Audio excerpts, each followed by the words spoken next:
എന്നെ ഒരുത്തം വിളിക്കുന്നു. അങ്ങനെ ഞാൻ ഫോൺ എടുത്തപ്പോൾ മറുവശത്തുനിന്ന്, ഹലോ, ഇത് 35452 ശാന്തുള്ള ദിനേശ് അല്ലേ? അവൻ അതെ. ഞാൻ ആറാട്ടാണ്, നിന്നോട് സംസാരിക്കാൻ താല്പര്യമില്ല എന്ന് പറഞ്ഞ് ഞാൻ ഫോൺ കട്ട് ചെയ്തു. അവൻ കട്ടി കളഞ്ഞല്ലോ. ഒന്നുകൂടെ വിളിച്ചു നോക്കിയേ. ട്രൂ കോളർ ഇരുമ്പ് അബ്ദുള്ള. ഇതേത് മാരണം? ഞാൻ ആറാട്ടാണ്. നിങ്ങൾ എന്തിനാണ് ആ നമ്പർ ബ്ലോക്ക് ചെയ്തത്? ഞാൻ ഒന്നും മിണ്ടാതെ കട്ട് ചെയ്തിട്ട് ഇതിനെ ബ്ലോക്ക് ചെയ്തു. ഒരു 8 മിനിറ്റ് കഴിയുമ്പോൾ അടുത്തൊരു നമ്പർ ഞാൻ എടുക്കുമ്പോൾ നിങ്ങൾ അതും ബ്ലോക്ക് ചെയ്തു. ഞാൻ അപ്പോൾ മലയാളത്തിൽ പറയാവുന്ന ശുദ്ധമായ ഒരു തെറി വിളിച്ചിട്ട്,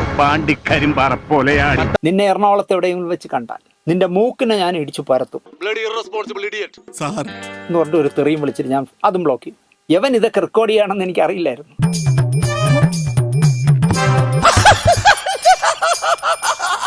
അവൻ ഇതൊക്കെ റെക്കോർഡ് ചെയ്തിട്ട് ഏതോ ഒരു തല്ലിപ്പൊളി യൂട്യൂബിൽ അത് അപ്ലോഡ് ചെയ്തു. എനിക്കാണെങ്കിൽ വീട്ടിൽ ഇരിക്കാൻ ഓർത്തില്ല. ഓരോരുത്തർ വിദേശത്തു നിന്നൊക്കെ വിളിക്കുന്നത്, ദിനേശേട്ടാ സത്യം പറഞ്ഞാൽ എവനെയൊക്കെ പിടിച്ച് അകത്തിടണമെന്നാണ് പറഞ്ഞത്. എല്ലാവരും പിടിച്ച് അകത്തിടണമെന്ന് ഞാൻ പറഞ്ഞു. ഒരു ജോലിക്കും പോവാതെ നേരെ കുളിക്കുക പോലും ഇല്ല എന്ന് തോന്നുന്നു. രാവിലെ ഉറക്കപ്പായിലാണ് വരുന്നതെന്ന് തിയേറ്ററിന് കടയിൽ പാവളന്താനും പോലെ ഇങ്ങനെ നിൽക്കണമെന്ന് കാണാൻ. ഇത്രയും അധപ്പതിച്ച് പോയല്ലോ എന്നാണ് ഞാൻ ആലോചിക്കുന്നത്. എറണാകുളം, തിരുവനന്തപുരത്തൊന്നും ഇങ്ങനത്തെ കിറുക്കന്മാരില്ല. പിന്നെ വേറൊരുത്തൻ എന്താ ജോസ് പ്രാശിന്റെ പേര് പോലെ വില്ലന്മാരെ ജോസ് പ്രാശിന്റെ സിനിമകളിലൊക്കെ ഇടുമ്പോൾ എന്തോ ഒരു പെരേര. ഇവനൊരു ഭീകരനായി മാറുമോ Kuncharia? He will be A belt bomb for you.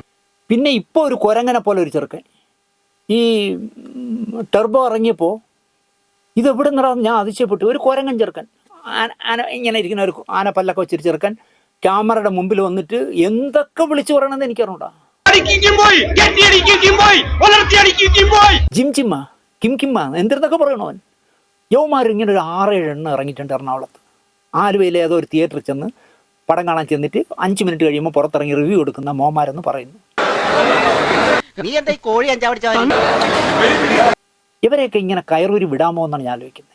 ഇതിവിടെ ഇരിക്കട്ടെ, ഞാനൊന്ന് കിടക്കട്ടെ. ഞാൻ പോകുന്നു. ബൈ.